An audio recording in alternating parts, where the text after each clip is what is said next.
Sword and Shield booster boxes are exploding in price. However, if we rewind back to 2021, everyone said Pokemon Sword and Shield sets will never climb in price. There's just too many people hoarding sealed product. But when we fast forward to 2025, we can now all see that Sword and Shield prices are becoming unattainable for the average Joe. Though before we get into this video, I'm actually gifting another Baxcalibur illustration rare to one subscriber. Now to know if you won this card, if I do reply to your comment and I add the Celebi emoji, then well done, this card is being sent your way. And if you are new to the channel, welcome aboard. My name's Phil and I run this Pokemon investing YouTube channel. Feel free to subscribe to join the journey. Now, the Sword and Shield era is booming, right? And that's why within this video, I'm actually gonna be looking over the Sword and Shield booster boxes, and I'm gonna be uncovering a very important lesson for everyone who invests in collectibles. And just looking at Lost Origin, you can see Lost Origin selling for $332 in February, right now selling for $482 US. Pretty big price jump. I mean, Lost Origin does have the Giratina V, which is one of the most iconic cards from the Sword and Shield era.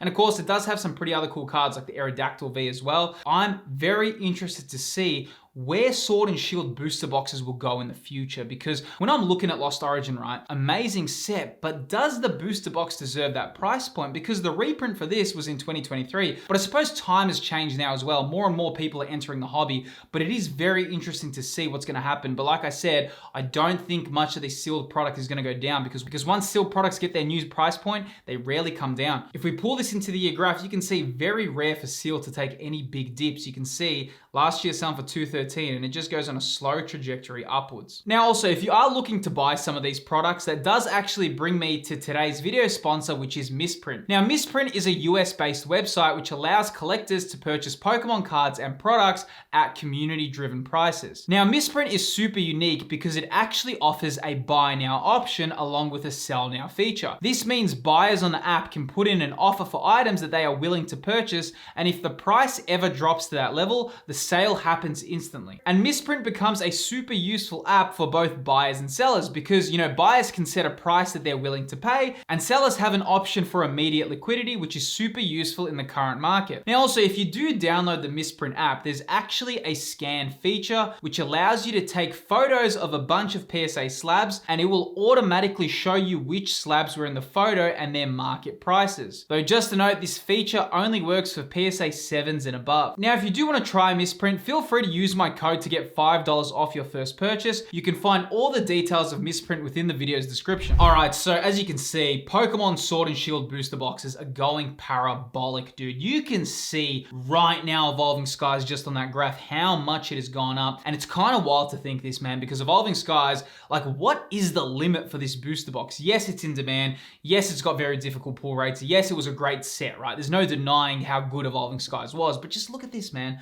$1,300 in April, and it was holding that all around that. And just look at this, man, climbed up now to $1,590. And what you have to take into consideration, right? This isn't just like, oh, it's gone up 5 or 10%. Evolving Skies is already very expensive to begin with. So the fact that it's rising like this is wild. Absolutely wild. We pull this into the year graph. Check this out, man. Last year, Evolving Skies was selling for $687. You go now, right now selling for pretty much $1,600 US. What kind of other investment form does that? That is wild. That is Pokemon booster boxes. And you know what? Obviously, Prismatic Evolutions has made a lot of people come back to Evolving Skies. Prismatic Evolutions is obviously a very loved set, and people are obviously now tracing back to Evolving Skies, right? So I think that's kind of happening as well. People are looking at Prismatic Evolutions and saying, wow, it's such a great set, but what was the kind of inspiration for this set? Well, guess what? Evolving Skies was literally the prequel to Prismatic Evolutions if you want to look at it in terms of EV themed sets, right? I think Pokemon didn't even understand how powerful the evolutions were until Evolving Skies, because they released Evolving Skies and then they're like, wow, Evolving Skies is getting sold out. Wow, Evolving Skies is so much in demand. And now when they're looking at Prismatic Evolutions, look what's happened. No one can get Prismatic Evolutions because, you know, Evolving Skies kind of set the benchmark for that. But right now, that price is looking ridiculous, but you know,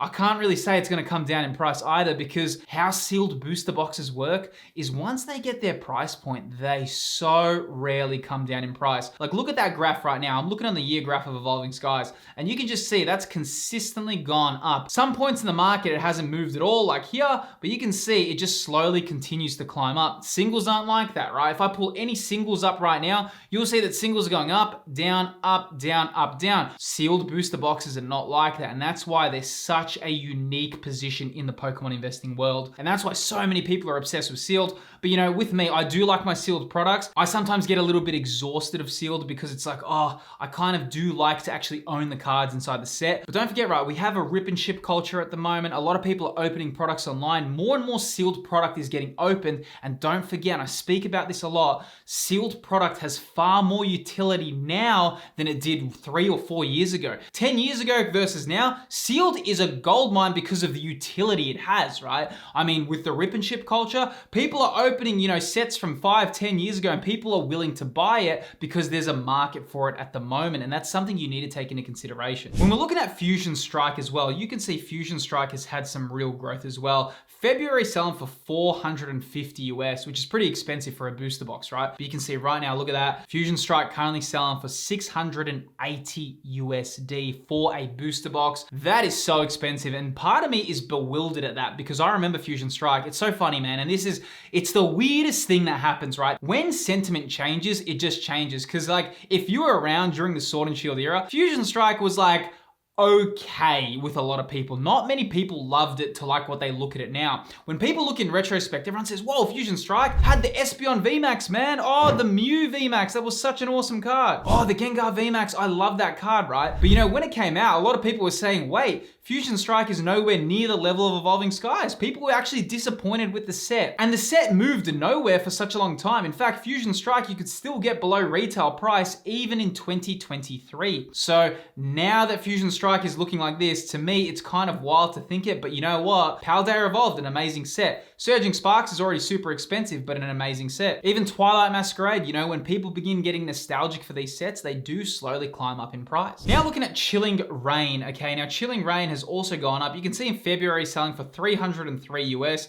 and you can see right now selling for $385. Hasn't had such an enormous price increase like Fusion Strike or, you know, like Evolving Skies. Hasn't had that huge surge in price. I love the ice theme of Chilling Reign. I think it's a really cool set, and you can see selling for $385. It is pretty decent, right? If we pull that into the year graph, you can see last year it was selling for $216. So, you know, it's nearly approaching double price. It's not that far off. Probably give it another month and it's going to be double its kind of price it was last year. So you can see these are really big price jumps. And I think this is a lesson for everyone, right? During the Sword and Shield era, the most common thing you heard if you were collecting around that time, and anyone that was collecting around that time, was Sword and Shield era won't go up. Oh, Sun and Moon, it's gonna take 15 to 20 years for Sword and Shield era booster boxes to go up because everyone's now collecting it. And so many people just hoard the sealed product, it's never gonna go up. It's 2025 and a lot of these booster boxes are like 3 to 4 times their price point. So that's the kind of key here. You kind of have to learn how to discern the information and not just take everything at face value, because you will get surprised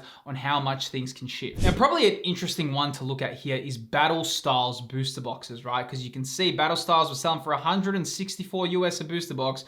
Right now selling for $197. Now you might be saying, wow, it's still so cheap for a Sword and Shield era booster box. But to be honest, Battle Styles was going nowhere at any point in the market, but now we can see some slow rises for it. Pull this into the month graph. In the last month alone, you can see the trajectory of Battle Styles, how it's going. If we pull this into the year graph, you can see last year you could find Battle Styles for $126 US. Kind of weird to see that, to be honest, because yes, Battle Styles is an old set. No one's gonna deny that, right? But to be honest, I don't think the artworks in Battle Styles are so bad. And don't forget, Battle Styles is the first set where alt arts were introduced for the Sword and Shield era. So you would think that would have some kind of nostalgic pull power, but it really hasn't. I mean, not many people really enjoyed Battle Styles. A lot of people just kind of didn't like the artworks, a lot of complaints about it. But when we're looking at that graph right here, you can see it's definitely climbing up in price. And that's what I mean, key lessons, right? Because even if a set is lackluster, like Battle Styles, like Crimson Haze, like Steam Siege, as time goes on, more and more people want these in their collections. Now also, if you are wondering how to stay in the loop for these price shifts, a great resource is my channel's Discord server. There's actually a section called Market Movers, which the community posts when cards are dipping or coming down in price. You can also set up notifications for channel giveaways. The Discord invite is in the video's description. And moving on to brilliant stars in the last 3 months, just check out that graph, what has happened. A lot of people are saying, oh, it's market manipulation and all this, but here's the thing, right? With sealed products, and I've said it a lot throughout this video, once they go up, they rarely trickle downwards. They kind of hold their position. Singles, for some reason, are just so different, right? But sealed holds its position far better. Look at this, man. 3 months ago, selling for 285. Right now selling for 412 US. Out of nowhere, Brilliant Stars just decides to explode in price. Looking at the month graph and you can see, look at that, what has happened.